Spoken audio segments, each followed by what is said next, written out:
Alright fellas, it's the next night. We've had a full night and a day crash chilling at 2 degrees. I was expecting it to crumple, but it didn't. So she sat there, and that's how she looked. With this keg, which is, it's been cleaned and it's been sanitised, and I've emptied the sanitizer out of it and purged her and then left her. So she's full of CO2, and what I want to do is I want to get a couple of PSI lower than what's in the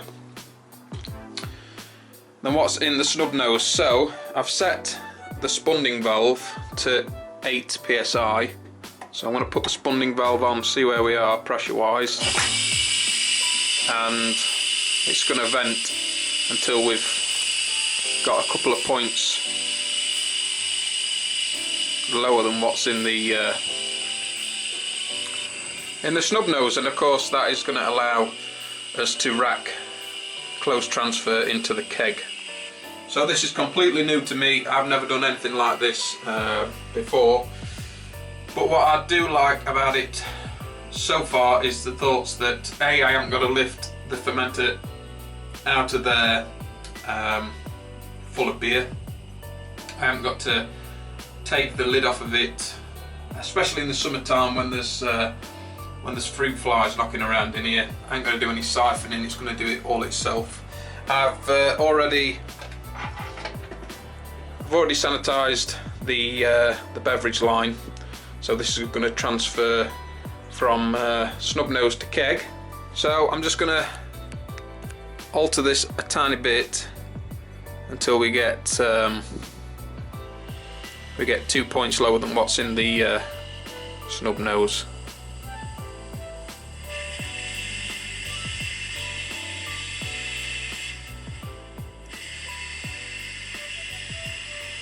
So that's 9 PSI.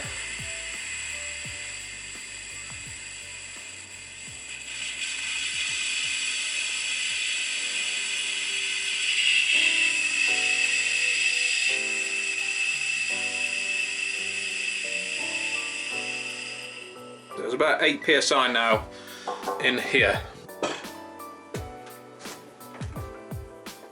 The beverage line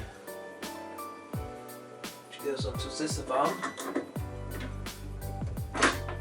and then I'm going to hook this up to the keg.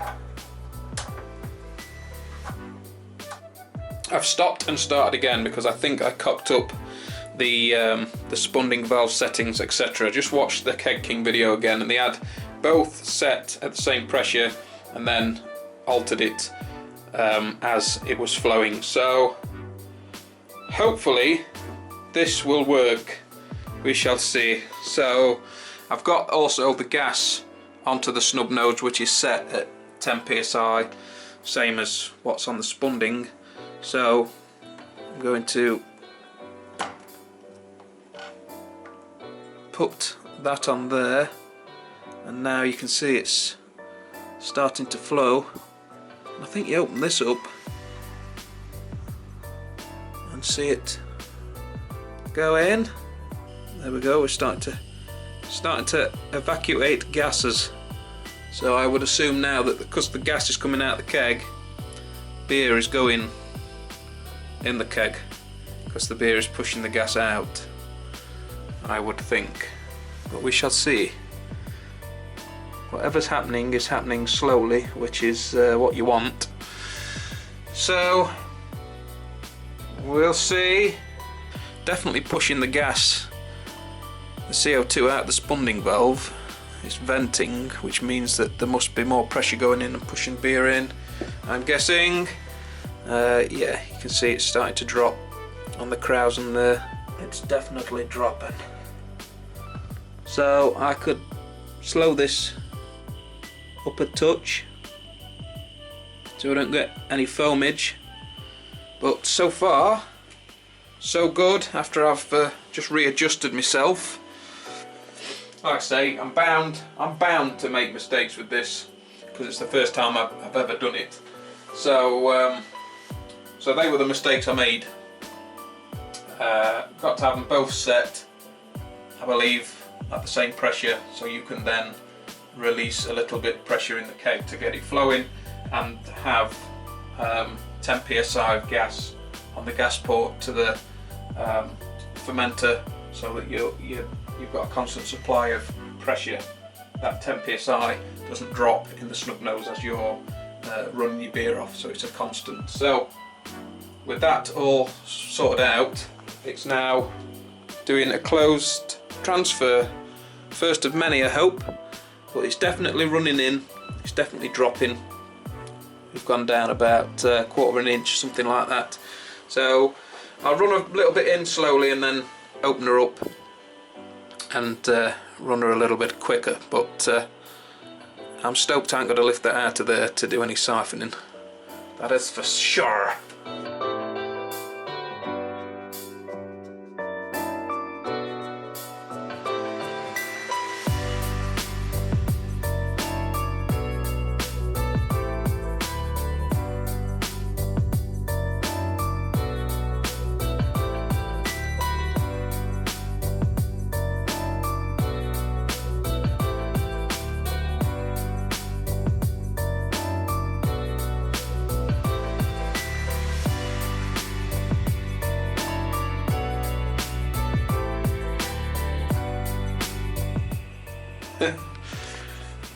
I had to stop it to go in the house to sort the girls out. Got one, the eldest isn't very well, and the youngest is screaming she don't want to go to bed. Oh dear. But I just disconnected the beverage line, went inside, sorted them out, got them off to sleep. Come back in, just hooked up the beverage line again, and we're transferring. So I was pleased that I could stop it, sort something out, and then come back and just carry on. Whereas if I was using like a siphon or something, I'd have had to have pulled the siphon out, possibly disturbing the trub if I was holding the siphon in there off the trub, and start again that way. So that was relatively easy, just to continue the transfer. But we're nearly there.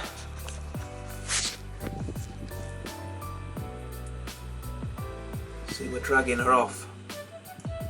Stainless steel float is doing its job, keeping the pickup tube out of all the trub at the bottom. So, I mean, really at this point I can't really show you too much because there's nothing to see. The only giveaway is that it's the spunding valve's hissing, which means it's flowing. So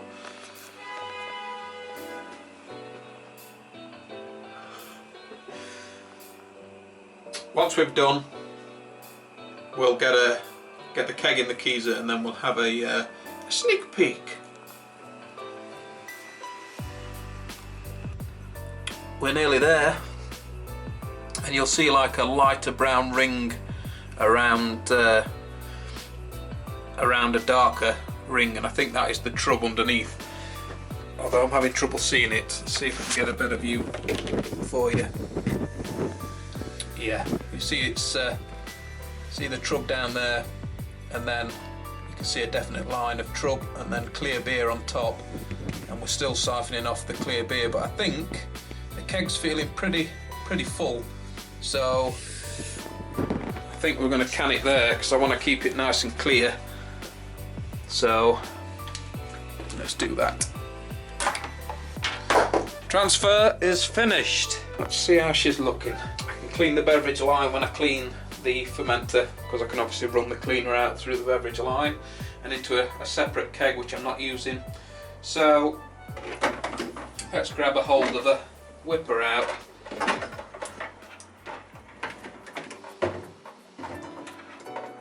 That's got her, boys, that's got her. Right, shut the lid on the keezer. A full beer. Right, gas and taps are connected. I'm going to run this off. It's to get rid of the star sand in the line until we get beer flowing. See it in a minute, come up here. Yeah. Now we have beer. On clean glass.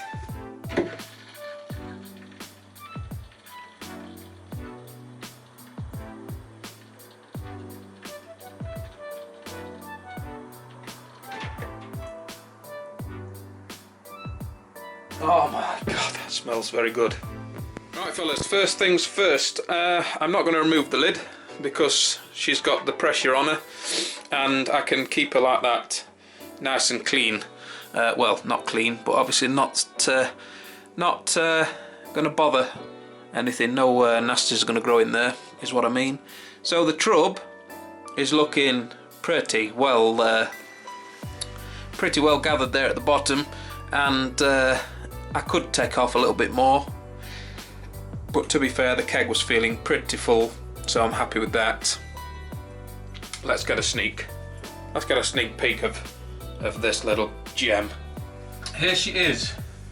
She's looking a little bit chill hazed, but she's clear, and we'll see how much carbonation she's picked up from the fermentation. But like I said, first time tasting a beer that I've done fermented under pressure.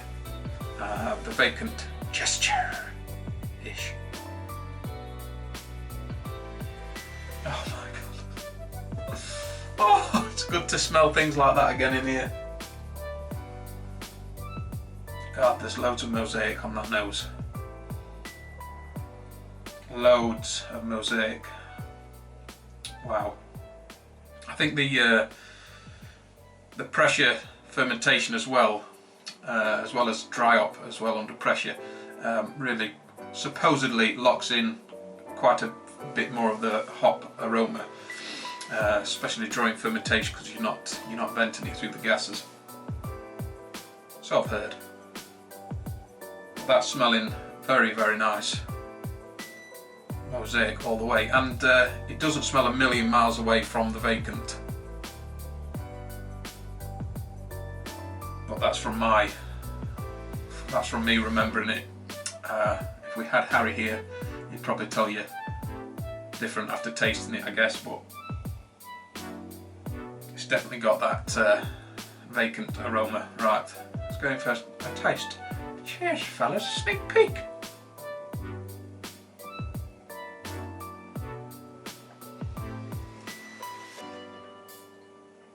Oh my god. Oh my god.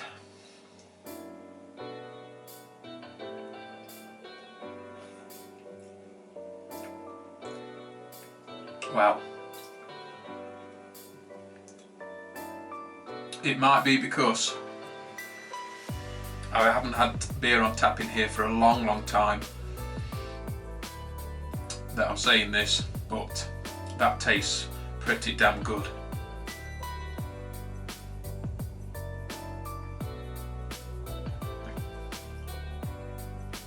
Even at this sort of stage, it's got a real nice bitterness as well. There's definitely a bitterness there, a really nice hop flavour, mosaic. At this stage, without it having any conditioning, it's very light. I mean, it is lighter than the vacant because we were down 200 or 300 grams on the base malt, so it is light on the malt flavours, but the hops are absolutely shining, taste and aroma. And this is pretty chilled actually. This was crash chilled at 2 degrees. It was crash chilled at 2 degrees, so I have them sat in the keezer at 8 degrees.